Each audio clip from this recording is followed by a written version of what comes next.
Welcome in Math class by JP sir.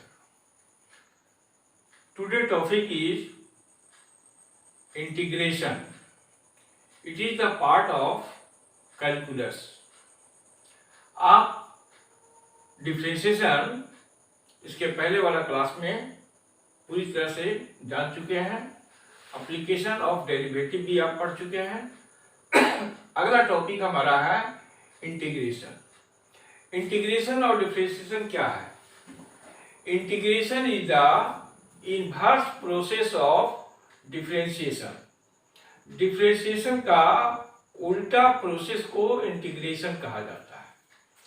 ऐसे बोलचाल की भाषा में डिफरेंशिएशन का मतलब होता है बड़े बड़े फंक्शन को छोटे छोटे फंक्शन में ब्रेक करना, और इंटीग्रेशन का मतलब होता है छोटे छोटे फंक्शन को मिलाकर बड़ा फंक्शन बनाना. मतलब एक शब्द में कह सकते हैं हम, differentiation means breaking of function and integration means adding of function. It is the inverse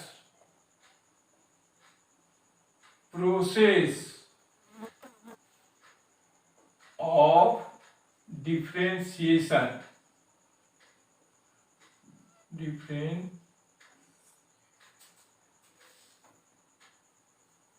differentiation.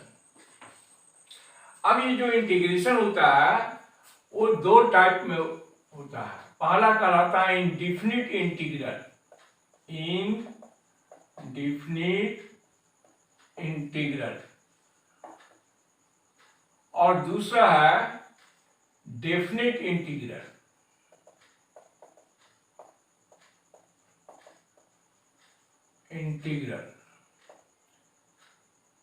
Indefinite का मतलब क्या होता है? किसी इंटीग्रेशन का वैल्यू जो होगा इनफाइनाइट नंबर ऑफ सॉल्यूशन होगा. अब इनफाइनाइट नंबर ऑफ सॉल्यूशन क्यों होता है उसको आप ध्यान दीजिए. जैसे साइन एक्स का डिफरेंशिएशन क्या होता है? Cos x. और साइन एक्स प्लस कोई कांस्टेंट लेंगे तो भी इसका डिफरेंशिएशन क्या होगा?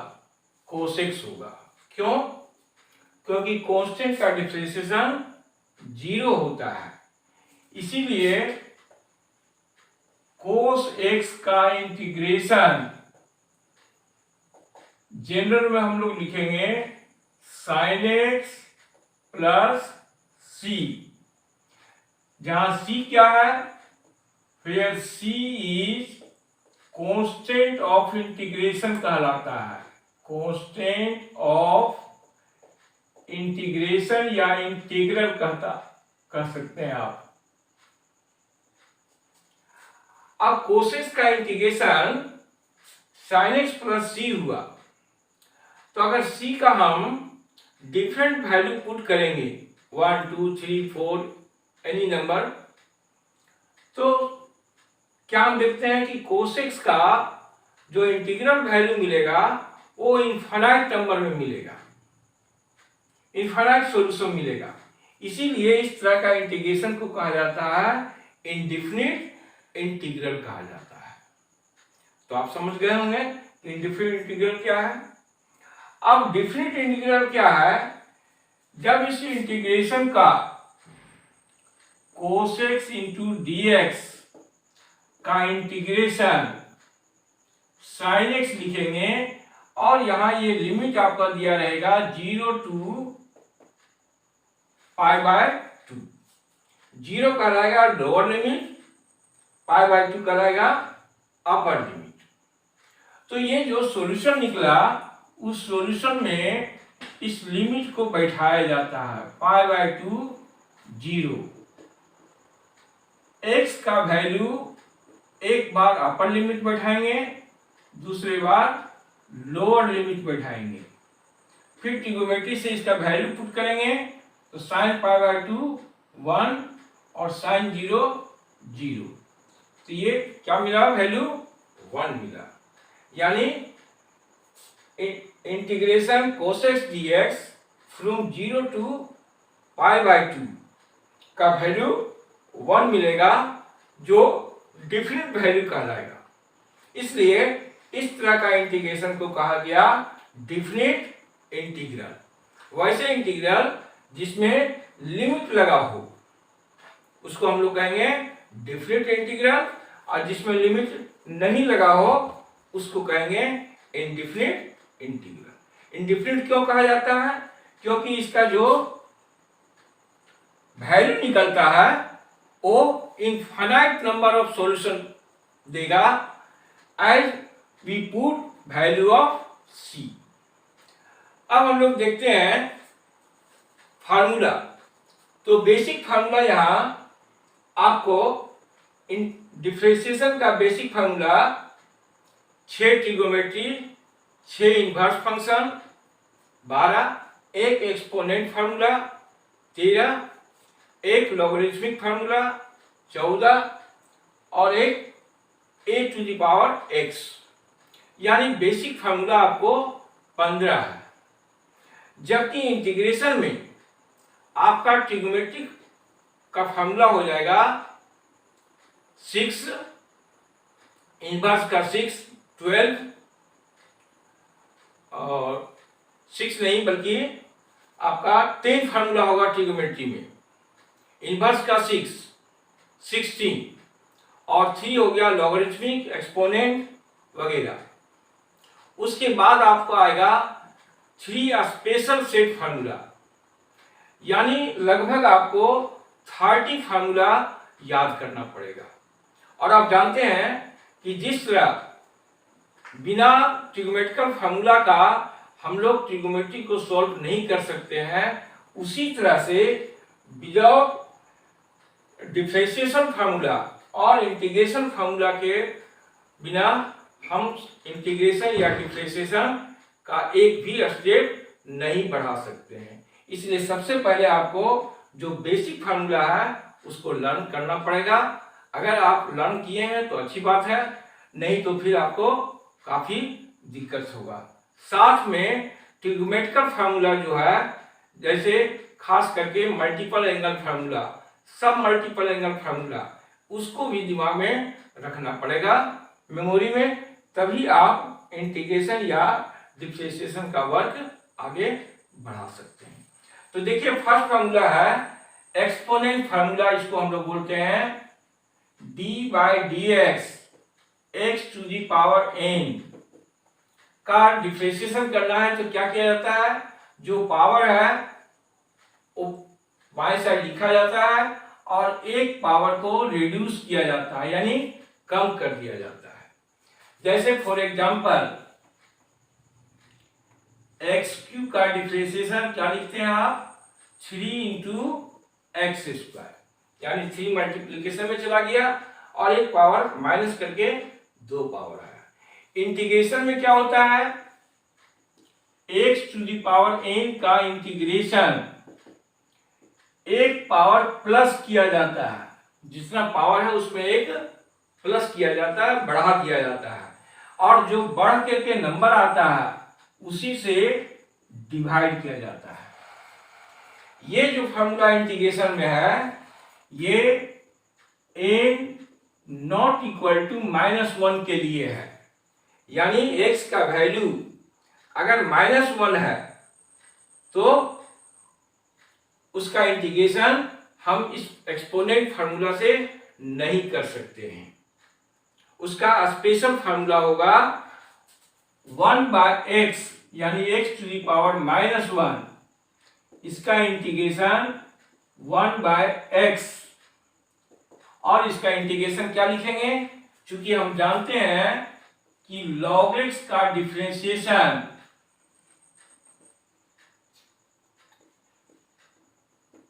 1/x होता है, इसलिए 1/x का इंटीग्रल वैल्यू log x होगा। अब आप देखते होंगे बुक में कि log के आगे x जो लिखा जाता है उसमें मोड लगा रहता है, तो मोड क्यों लगा रहता है, ये अगर कुछ स्टूडेंट जानते होंगे तो ठीक है, जो नहीं जानते हैं कि लॉग के आगे मोड लिखा जाता है, हम लोग प्रैक्टिस में उसको नहीं लिखते हैं। लेकिन क्यों लिखा जाता है, क्योंकि हम जानते हैं कि लॉगरिथम जो होता है वो पॉजिटिव वैल्यू का होता है, नेगेटिव का लॉगरिथम का कोई मीनिंग नहीं है। हम log 2 का वैल्यू लिख सकते हैं, log 2 का वैल्यू क्या होता है, लेकिन log -2 का वैल्यू नहीं लिख सकते हैं, ये नॉट डिफाइंड है। इसीलिए जहां भी log रिजल्ट में आता है, चाहे वो डिफरेंशिएशन में आए या इंटीग्रेशन में आए, डिफरेंशिएशन में तो नहीं आएगा, इंटीग्रेशन में आएगा, तो log के आगे मोड लिखा जाता है। लेकिन प्रैक्टिस में हम लोग उसको इग्नोर कर देते हैं। तो x⁻⁻1 का इंटीग्रेशन अगर करना हो या 1/x का इंटीग्रेशन करना हो तो उसको एक्सपोनेंट फार्मूला से हम नहीं कर सकते हैं। क्यों नहीं कर सकते हैं ये भी आप जान लीजिए। x⁻⁻1 का इंटीग्रेशन अगर इस एक्सपोनेंट फार्मूला से हम इसको आगे बढ़ाते हैं तो क्या मिलेगा, -1 +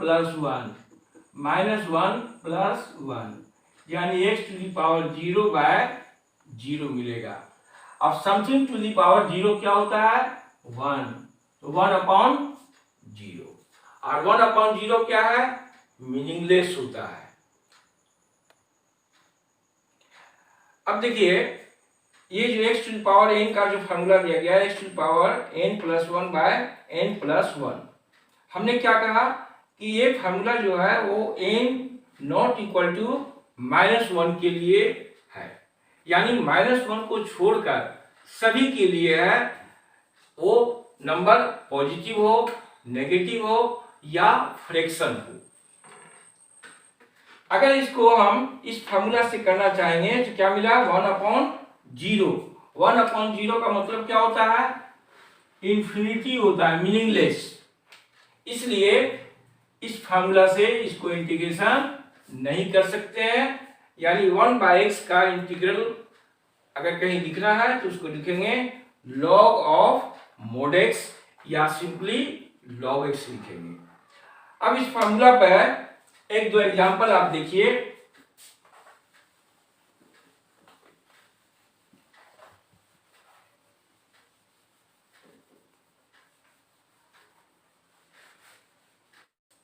जैसे एग्जांपल के लिए d/dx ऑफ √x, तो √x का डिफरेंशिएशन आपको समझाया जाता है कि आप डायरेक्ट लिखिए 1/2√x लिखिए, क्योंकि √x बहुत जगह आएगा, इंटू में आएगा, प्लस में आएगा। अगर इसको स्टेप वाइज किया जाए, यानी पावर हाफ बना के किया जाए, तो 3 या 4 स्टेप में कंप्लीट होता है। इसलिए √x का डिफरेंशिएशन को बच्चों को बता दिया जाता है कि आप उसको फार्मूले की तरह याद रखिए 1/2√x।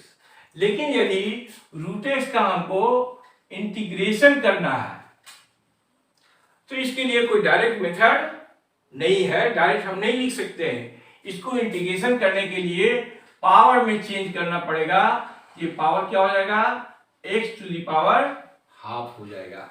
अब इसका इंटीग्रेशन करेंगे, x⁻½ 1 पावर प्लस करेंगे और उसी से डिवाइड करेंगे, तो 1/2 + 1 क्या मिलेगा, 3/2। ये हो गया x⁻³ हो गया। अब डिनोमिनेटर में भी 3/2 है, उसको रिवर्स करके लिख देंगे 2/3। ये आपका इंटीग्रेशन कर रहा है। सिमिलरली अगर x का क्यूबिक रूट का इंटीग्रेशन करना है, क्या है, x का क्यूबिक रूट यानी x का घनमूल, तो इसको अगर पावर में चेंज किया जाए तो कितना लिखा जाता है, x⁻1/3 लिखा जाता है। अब अगर आप 1/3 में 1 प्लस करके वर्बली लिख सकते हैं कि 1/3 प्लस 1 इक्वल टू 4/3 होता है, तो आप डायरेक्ट लिख सकते हैं x to the power 4/3 upon 4/3, आप डायरेक्ट लिख सकते हैं। और फिर ये डिनोमिनेटर में जो 4/3 है हर में, उसको उल्टा करके 3/4 लिख दिए, तो 3/4 into x to the power 4/3, एक साथ में कांस्टेंट लगा दिए। तो इस तरह का आपको बीच बीच में कहीं कहीं मिलेगा, तो आप उसको आसानी से लिख सकते हैं। अब हम लोग देखते हैं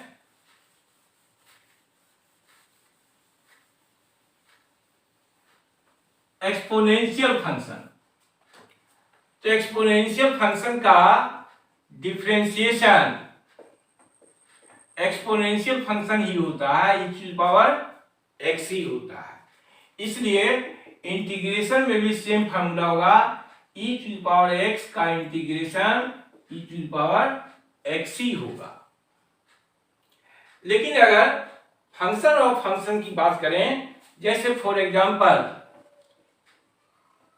e to the power 3x का डिफरेंशिएशन करना है, तो क्या लिखते हैं हम लोग, e to the power 3x, और x के साथ कितना कांस्टेंट मल्टीप्लाई में है, 3 है, तो 3 से क्या करते हैं, आगे इंटू करते हैं या पीछे में इंटू करके दिखाया जाता है। अब अगर इसी का इंटीग्रेशन हमको करना है कहीं, e to the power 3x dx का इंटीग्रेशन करना है, तो इंटीग्रेशन सेम होगा, e to the power 3x।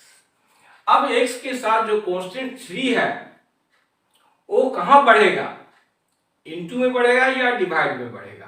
तो आपको याद रखना है कि जब भी हम इंटीग्रेशन करेंगे तो x के साथ जो कांस्टेंट लगा रहेगा वो आपको डिवाइड में बढ़ाना है, और जब डिफरेंशिएशन करेंगे तो उसे इनटू में बढ़ाना है।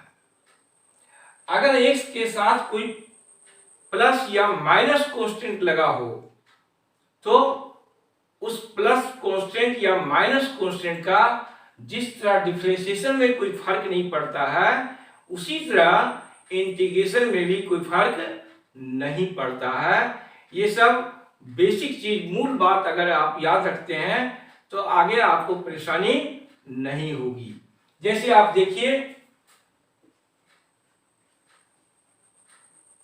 साइन x प्लस 2, साइन के आगे क्या लगा हुआ है, x प्लस 2 एंगल में लगा हुआ है, तो इसका डिफरेंशिएशन क्या होगा, इसका डिफरेंशिएशन हो जाएगा cos x प्लस 2 हो जाएगा।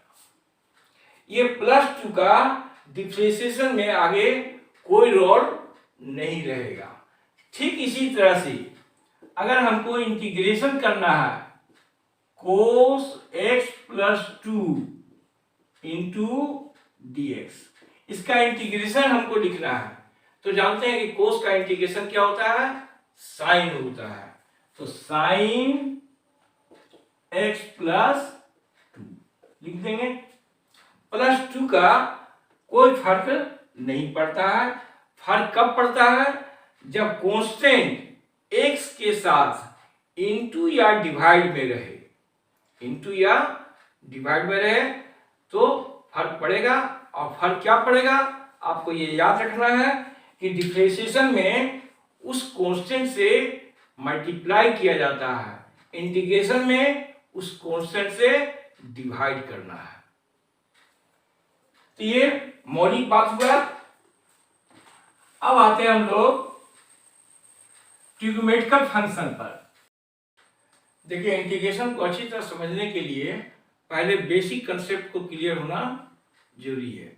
जितना आपका बेसिक कंसेप्ट क्लियर होगा, आगे जाके आपको इंटीग्रेशन समझने में उतना सुविधा होगा। तो देखिए, ट्रिग्नोमेट्रिकल फंक्शन का कितना इंटीग्रेशन फार्मूला होगा। पहला क्या होगा, cos x का इंटीग्रेशन sin x होगा। दूसरा, sin x का इंटीग्रेशन माइनस कोसेक्स होगा। अब कहिएगा कि साइन एक्स का इंटीग्रेशन माइनस कोस क्यों हो गया? क्योंकि आप जानते हैं कोसेक्स का डिफरेंशिएशन माइनस साइन होता है, तो ये माइनस लेफ्ट नहीं रख करके उसको राइट कर दिया गया ताकि वो फार्मूला की तरह तैयार हो जाए। दूसरा, सेक एक्स इंटू 10x का इंटीग्रेशन सेक एक्स होगा। क्यों? क्योंकि हम जानते हैं कि सेक एक्स का डिफरेंशिएशन इतना होता है। ठीक उसी तरह cosec x into cot x का इंटीग्रेशन क्या होगा? Minus cosec x. क्यों? क्योंकि कोसेक एक्स का डिफरेंशिएशन आपको याद होगा minus cosec into cot x होता है। अब 10 का डिफरेंशिएशन क्या होता है? सेक स्क्वायर एक्स, इसलिए उसका उल्टा सेक स्क्वायर एक्स का इंटीग्रेशन होगा 10x। Similarly cosec square x का इंटीग्रेशन होगा माइनस कोट एक्स, क्योंकि आप जानते हैं कि कोट एक्स का डिफरेंशिएशन माइनस कोसेक स्क्वायर होता है। ये 6 फार्मूला हुआ 6। अब आगे जाके जब हम लोग देखेंगे मेथड ऑफ सब्स्टिट्यूशन, तो उससे आपको 3 फार्मूला और बढ़ेगा, 4 फार्मूला। पहला 10x का integration minus log cos x होता है, और अगर माइनस में हमको नहीं लिखना है तो माइनस ये लॉग के आगे पावर बन जाता है -1, उससे ये बन जाएगा 1 बाय कोस, और 1 बाय कोस क्या होता है? सेक एक्स होता है। तो आपका 10x का दूसरा formula log of sec x भी लिखा जाता है, लॉग ऑफ सेक एक्स लिखा जाता है, या माइनस लॉग कोसेक्स लिखा जाता है।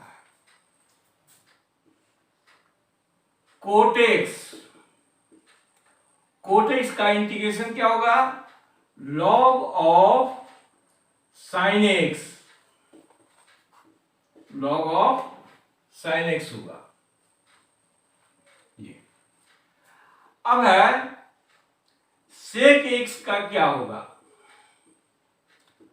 तो इसका होता है log of sec x plus 10x। सभी का प्रूफ दिया हुआ है, मेथड ऑफ सब्स्टिट्यूशन का जो एक्सरसाइज है उसमें आपको प्रूफ मिल जाएगा। वैसे आप अगर इंटरेस्टेड है तो आपको प्रूफ भी बताया जाएगा। नेक्स्ट है integration of cosec x dx। इसका होता है log cosec x minus cot x. अगर आप इस फॉर्मूला का यूज नहीं करना चाहते हैं तो एक इसका दूसरा फॉर्मूला भी बनता है log of sine x by 2 करके बनता है। तो अधिकांश जगह पे हम लोग इसको यूज करेंगे, कोसेक एक्स का integral log sine x by 2 है। तो आपको हो गया 6 + 4 10 फार्मूला हो गया। अब आते हैं इनवर्स का। साइन इनवर्स का डिफरेंशिएशन आप जानते होंगे 1/√1 - x² होता है। तो अगर कहीं इंटीग्रेशन में इस तरह का मिले 1/√1 - x², तो इसका इंटीग्रेशन क्या लिखेंगे? साइन इनवर्स x लिखेंगे। उसी तरह टेन इनवर्स का डिफरेंशिएशन होता है 1/1 + x²। तो इंटीग्रेशन में जब मिलेगा 1/1 प्लस एक्स स्क्वायर, तो इसका इंटीग्रल वैल्यू लिखेंगे 10 इनवर्स एक्स।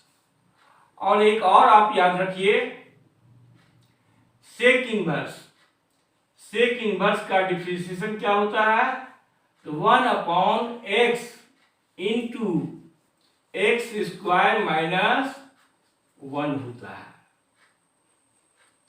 तो अगर इस तरह का कहीं सेटिंग मिले 1/x into under root x square minus 1, तो तुरंत आपको पहचानना पड़ेगा कि चूंकि ये सेक इनवर्स एक्स का डिफरेंशिएशन है, इसलिए इसका इंटीग्रेशन क्या लिखेंगे हम लोग, सेक इनवर्स एक्स लिखेंगे।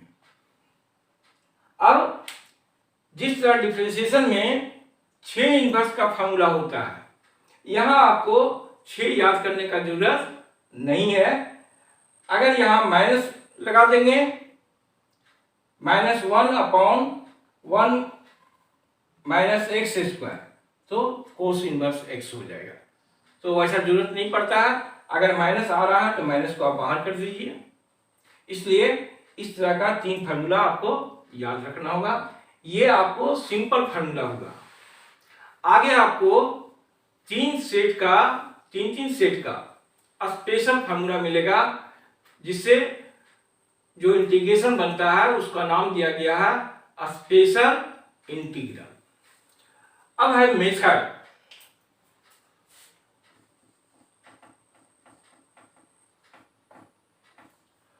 तो डिफरेंशिएशन का बेसिक मेथड 3 होता है। एक होता है u प्लस v मेथड, दूसरा होता है u इंटू v मेथड, तीसरा होता है u बाय v मेथड, यानी सम रूल, प्रोडक्ट रूल और कोसेंट रूल। आप 3 रूल पढ़े होंगे डिफरेंशिएशन में। इंटीग्रेशन में आपको 2 ही रूल मिलेगा, एक सम रूल और दूसरा प्रोडक्ट रूल। सम रूल क्या है, तो सम रूल ठीक उसी तरह से है जैसे आपका डिफरेंशिएशन में है। मान लिया कि u और v आपका 2 फंक्शन है जिसके बीच में प्लस या माइनस है, तो ये जो इंटीग्रेशन का जो साइन है वो दोनों के लिए सेपरेट कर दिया जाएगा। इंटीग्रेशन u dx प्लस या माइनस जो भी रहेगा इंटीग्रेशन v dx।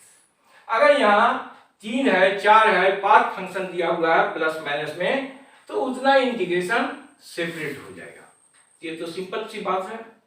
दूसरा, अगर किसी फंक्शन के साथ कोई कांस्टेंट लगा हुआ हो, तो जिस तरह डिफरेंशिएशन करते समय हम लोग कांस्टेंट को dy dx से बाहर कर देते हैं, ठीक उसी तरह इंटीग्रेशन में भी कांस्टेंट को इंटीग्रेशन से बाहर निकाल लेंगे और इंटीग्रेशन करेंगे जो फंक्शन दिया हुआ है। जैसे आप एग्जांपल समझ सकते हैं, मान लिया हमको इंटीग्रेशन करना है 3x⁴ का, तो 3x⁴ का इंटीग्रेशन क्या होगा, 3 को बाहर कर देंगे इंटीग्रेशन से, x⁴ dx। अब x⁴ का इंटीग्रेशन करेंगे एक्सपोनेंट फार्मूला से, यानी पावर का फार्मूला से। तो 4 पावर है, 4 पावर में एक पावर प्लस करेंगे, 5 हो गया, और उसी नंबर से नीचे डिवाइड कर देंगे। तो कांस्टेंट को ध्यान रखना है कि कांस्टेंट अगर किसी फंक्शन के साथ इनटू में आ रहा है और उसको हमको इंटीग्रेशन करना है, तो कांस्टेंट को बाहर निकाल देंगे। तीसरी बात, u into v method, u into v method.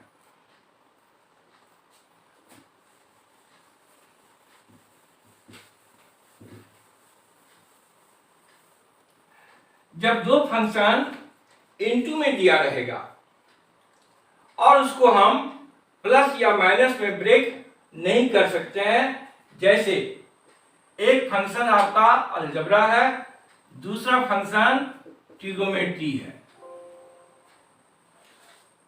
तो ये जो 2 फंक्शन इनटू में है, इसको हम किसी भी हालत में इनटू से अलग नहीं कर सकते हैं।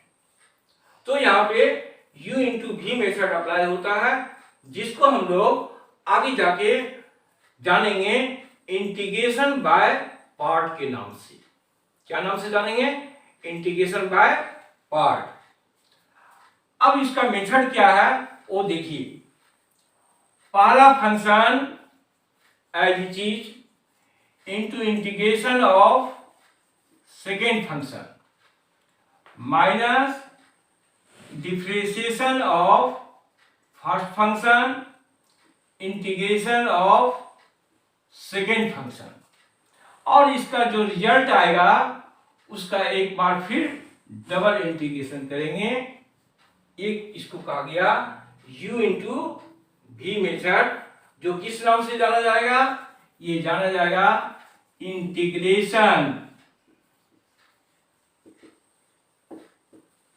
बाय पार्ट के नाम से जाना जाता है। तो आपके पास जो फंक्शन दिया रहेगा इंटीग्रेशन में, उसको ब्रेक करने का दो मेथड हुआ। पहला u प्लस भी मेथड और दूसरा u इंटू भी मेथड। यही आपको जानना है।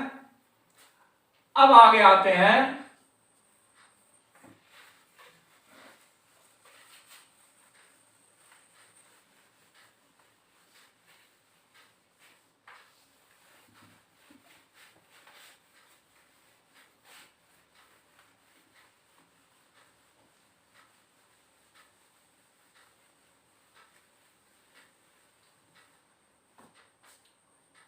इंटीग्रेशन में हमको किस किस मेथड पर प्रॉब्लम सॉल्व करना है।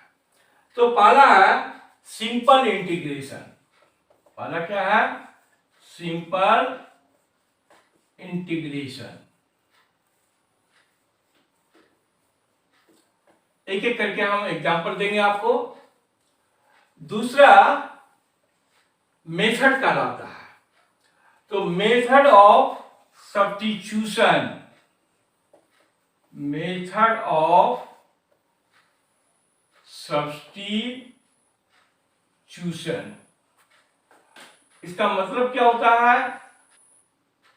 By putting. इसमें करना क्या है कि जो फंक्शन दिया रहेगा वो आपको डायरेक्ट फार्मूला में नहीं आएगा, इंटीग्रल फार्मूला में नहीं आएगा। उसके लिए बगल में आपको कुछ पुट करना पड़ेगा और तब वो इंटीग्रल का फार्मूला में आएगा। उसको हम लोग बोलते हैं मेथड ऑफ सब्स्टिट्यूशन। नेक्स्ट है मेथड ऑफ ट्रांसफॉर्मेशन।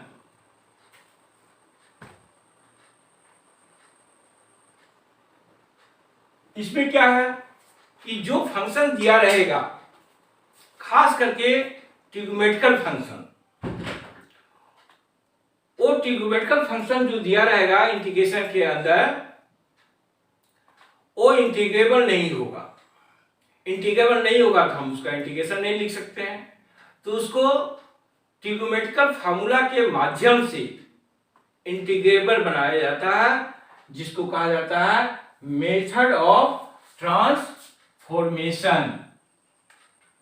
यानी ट्रिग्नोमेट्रिकल फार्मूला का यूज करके उस फंक्शन को ट्रांसफॉर्म किया जाता है। जैसे फॉर एग्जांपल के लिए आपको कोस स्क्वायर का इंटीग्रेशन करना है। इंटीग्रेशन करना है कोस स्क्वायर एक्स का। देखिए हम इंटीग्रेशन किसका जानते हैं? कोस एक्स का जानते हैं। तो ये जो कोस के ऊपर में दो पावर लगा हुआ है, इस पावर को हमको रिमूव करना होगा। और ये पावर कौन रिमूव करेगा? क्या अलजेब्रा का फार्मूला है प्लस बी का होल स्क्वायर? नहीं। कौन इसको रिमूव करेगा? ट्रिग्नोमेट्री का फार्मूला कोस 2x का जो होता है वो फार्मूला इसको रिमूव करेगा। कोस स्क्वायर एक्स को हो गया 1 प्लस कोस 2x। अब चूंकि यहाँ 2 रहना चाहिए, 2 नहीं है तो पूरे में 2 से डिवाइड कर दिया गया। तो इस तरह का आपको formula left to right, right to left, जो बेसिक फार्मूला 11 क्लास का है, जिसको आप पूरे ट्रिग्नोमेट्री में पढ़ चुके हैं, वो आपको मेमोरी में रखना पड़ेगा। अगर आपके मेमोरी में नहीं है तो आप एक भी क्वेश्चन आगे नहीं बढ़ा सकते हैं। तो ये तो हम लोग डिस्कस करेंगे जब एग्जाम्पल आएगा तब। नेक्स्ट है इंटीग्रेशन बाय पार्ट। इसका एक्सरसाइज मिलेगा जो अभी हम आपको बताए u into v method. Next आपको मिलेगा स्पेशल इंटीग्रल। स्पेशल इंटीग्रल, इसके लिए जो आप 20 फार्मूला याद किए उसके अलावा आपको 3 सेट में 3 फार्मूला यानी 9 फार्मूला याद करना पड़ेगा और उस फार्मूले पर आधारित क्वेश्चन सॉल्व करना पड़ेगा। उसके बाद फिर एक आएगा integration using partial fraction. Partial fraction यानी इसमें इस तरह का इंटीग्रेशन दिया रहेगा 2x + 1 x + 1 x + 2 x + 3 इस टाइप का, और भी बहुत टाइप का है। तो आपको एक वर्ड है पार्शियल फ्रैक्शन, इसके मदद से ये जो 3 फैक्टर 2 फैक्टर जो दिया हुआ है नीचे हर में डिनोमिनेटर में, इसको सेपरेट करना पड़ता है और तब जाके वो सिंपल इंटीग्रल में चेंज होगा और वहां से फिर हम लोग एक एक करके इंटीग्रेशन करेंगे। तो उसका नाम है इंटीग्रेशन यूजिंग पार्शियल फ्रैक्शन। तो आपको इतना मेथड है और इसी पर आगे प्रॉब्लम मिलेगा। फिर ये जब इतना आप सीख जाएंगे तो वही क्वेश्चन आगे जाके डिफरेंट में चेंज हो जाएगा, यानी अब जो क्वेश्चन मिलेगा वो लिमिट के साथ मिलेगा। इंटीग्रेशन में लिमिट के साथ मिलेगा। आइए हम लोग कुछ सिंपल इंटीग्रेशन को देखते हैं। ऐसे आप बहुत सारा सिंपल इंटीग्रेशन बनाए होंगे, लेकिन उसी में कुछ हम ट्विस्टेड क्वेश्चन आपको दे रहे हैं। जैसे एक क्वेश्चन है x² - 1 अपॉन x² + 1, इसका आपको इंटीग्रेशन करना है। अब एक चीज जान लीजिए कि इंटीग्रेशन के अंदर जो फंक्शन दिया रहता है उसको इंटीग्रांड कहा जाता है। उसको क्या हम लोग बोलते हैं? इंटीग्रांड ऑफ द इंटीग्रल कहा जाता है। ये जो फंक्शन है x² - 1 upon x² + 1 is called the integrand of integral I। अब देखिए डिनोमिनेटर में x² + 1 है, ऊपर में x² - 1 है। इसको हमको सेम बनाना है। सेम बनाने का 2 तरीका होता है। एक है डिवीजन मेथड, ये डिवाइड करेंगे डिनोमिनेटर से न्यूमरेटर को, 1 टाइम्स होगा x² + 1, सब्ट्रैक्ट करेंगे, ये क्या मिला -2। तो इसको कैसे लिखा जाता है? इसको लिखा जाता है quotient plus reminder by division, इस तरह लिखते हैं हम लोग। तो कोसेंट क्या मिला आपको? कोसेंट मिला 1, रिमाइंडर क्या मिला -2, और डिवीजर कौन है?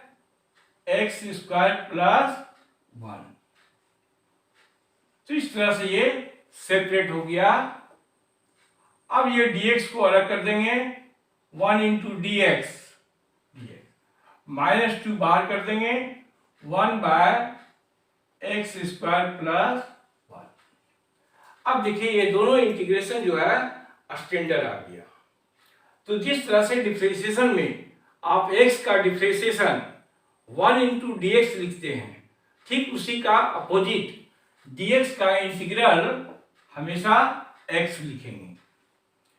-2 1/1 प्लस एक्स स्क्वायर। अभी आपको फार्मूला में हम बताए होंगे इंटीग्रेशन होता है टेन इनवर्स एक्स, लेकिन यहाँ थोड़ा उल्टा लिखा हुआ है, तो आपको दोनों तरह से याद रखना है।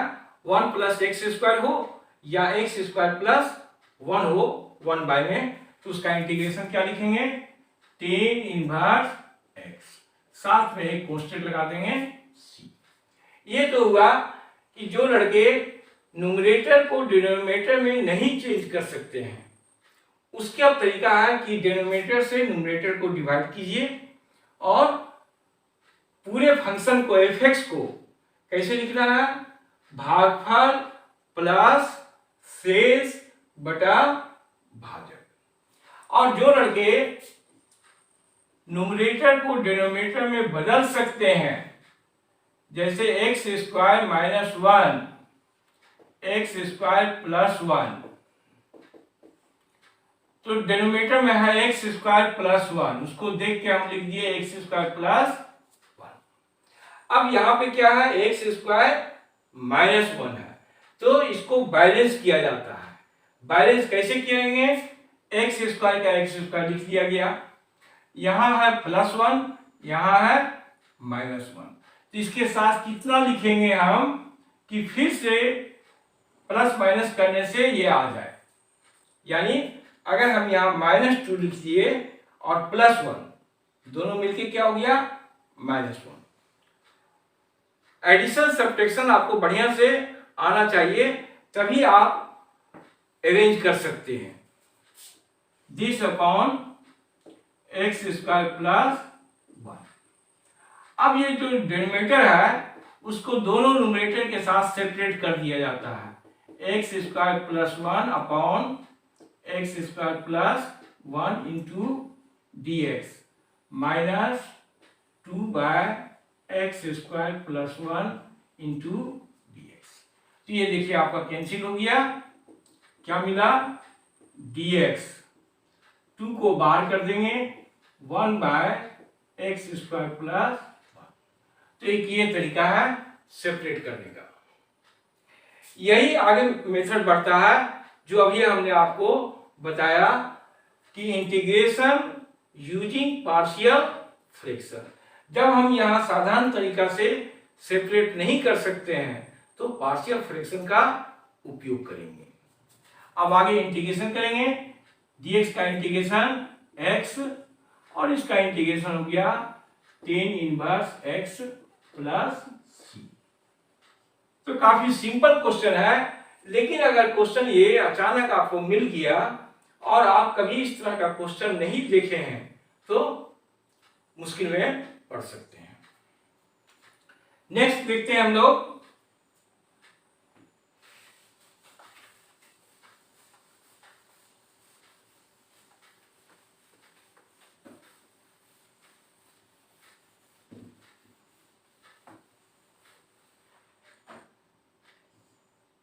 x to the power 6 minus 1 by x square minus 1।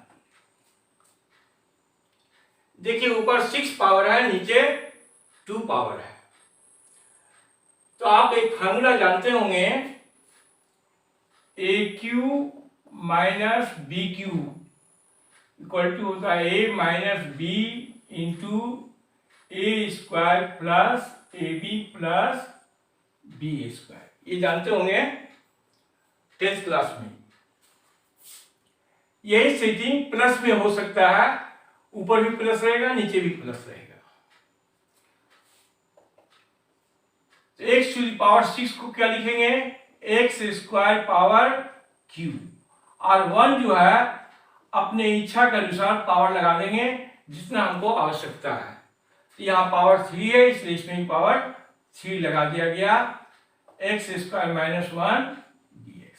अब इस फॉर्मूला को यूज करेंगे हम लोग, तो क्या मिलेगा, X square minus 1 into X square का square plus x square into 1 plus 1 का square upon x square minus 1। अब देखिए ये आपका कैंसिल हो गया।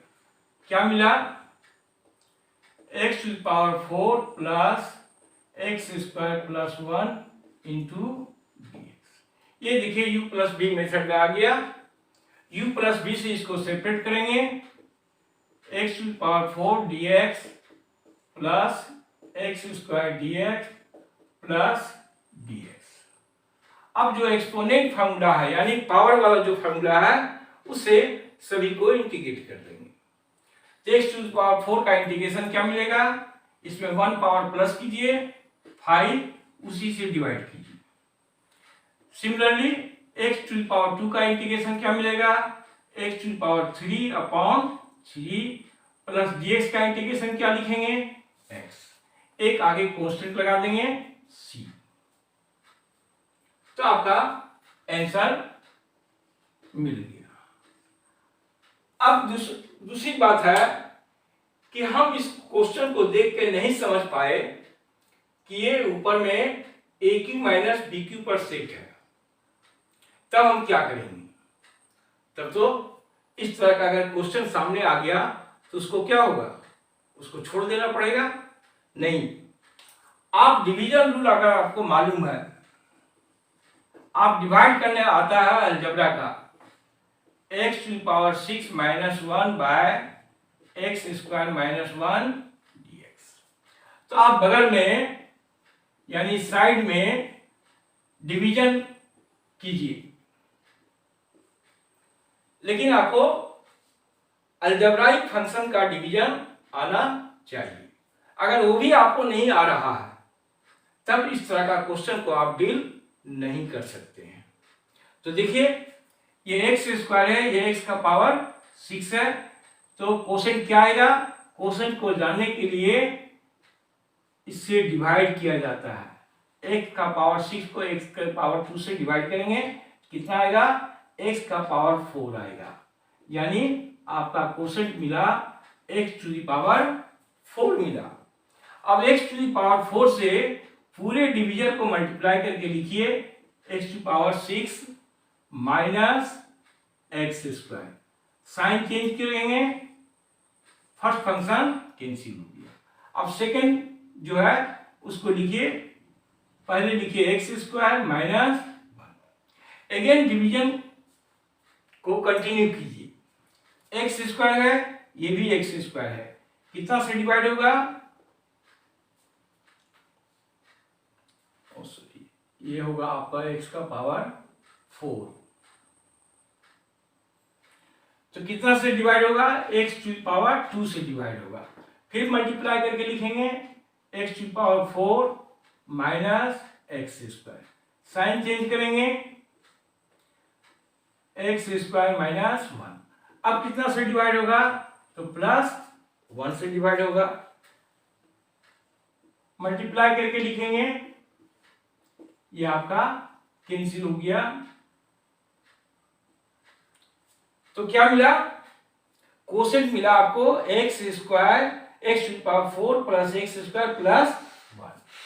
तो इस इंटीग्रेशन को लिखेंगे डिवीजन इनटू कोसेंट, यानी x square minus 1 into x to power 4 plus x square plus 1 into dx upon x square minus 1। अब ये देखिए ये फैक्टर कैंसिल हो गया, जिस तरह यहां कैंसिल हुआ। एक एक करके इंटीग्रेशन को सेपरेट करेंगे।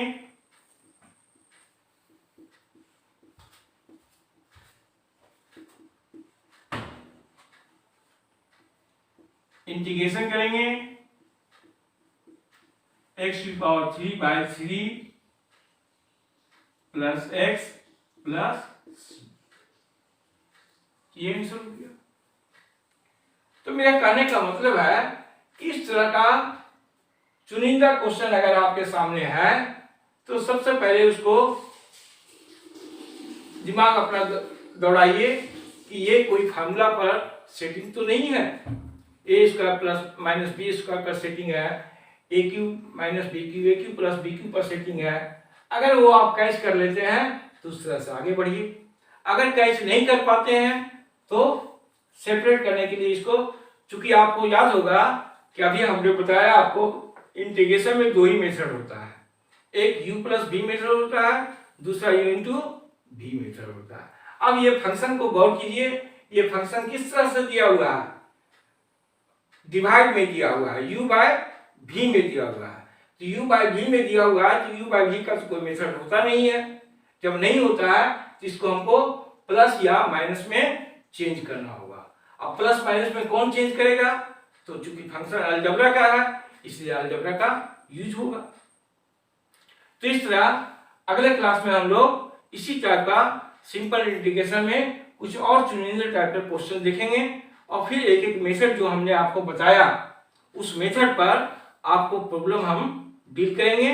आप वीडियो को देखते रहें और इसका फायदा उठाएं। Thank you.